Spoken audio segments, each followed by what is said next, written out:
Panchayat notice को बेखातिर करिबा पड़िला महंगा। दुकान घरर भड़ा देलेनी बोली ताला पकाइले सरपंच। कंधमाल जिला रायकिया पंचायत अधीन रे थिबा दुकान गृहगुड़ी को दीर्घ दिन धरी बकेया भड़ा न देबारु पंचायत पक्षरु निया जाइछि कड़ा पदक्षेप। भड़ा पैठ न करिबा अभियोग रे रायकिया सरपंच गीतांजलि नायक मेडिकल रोड रे 3टी एवं चुन्नापल्ली छकरे 2टी समुदाय 5टी दुकान गृह रे ताला पकाइछंती।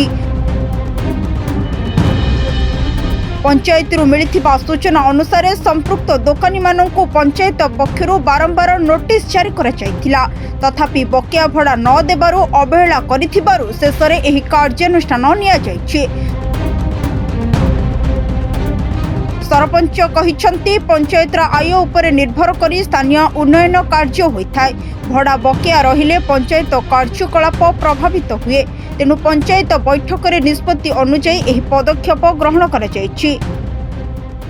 नोटिस अनुसार से माने बकेया पैसा दी नथिले 4 थर नोटिस कला उत्तारे मध्य जो मानकर अधिक पैसा बकेया थिला से मानको चाबी पकाला। आगामी दिन मानक मध्य से परि पका जिवो।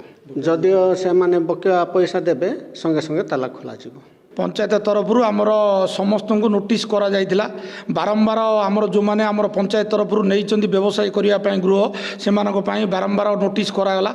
4टी नोटिस करा जाइतिला पंचायत तरफ से माने कौनसी पंचायत को सहयोग कलेनी किंबा पंचायत संगे कौनसी जोगाजोग रखिलेनी। सेतिपय पंचायत निष्पत्ति अनुसार आज से दुकान गृह को ताला पकागला। जदि आमर पंचायत तुले आसिक आलोचना करेंगे और बाकिया पैसा सब पैठ करेंगे ताले पंचायत सांगे सांगे से चाबी को खोली दबो।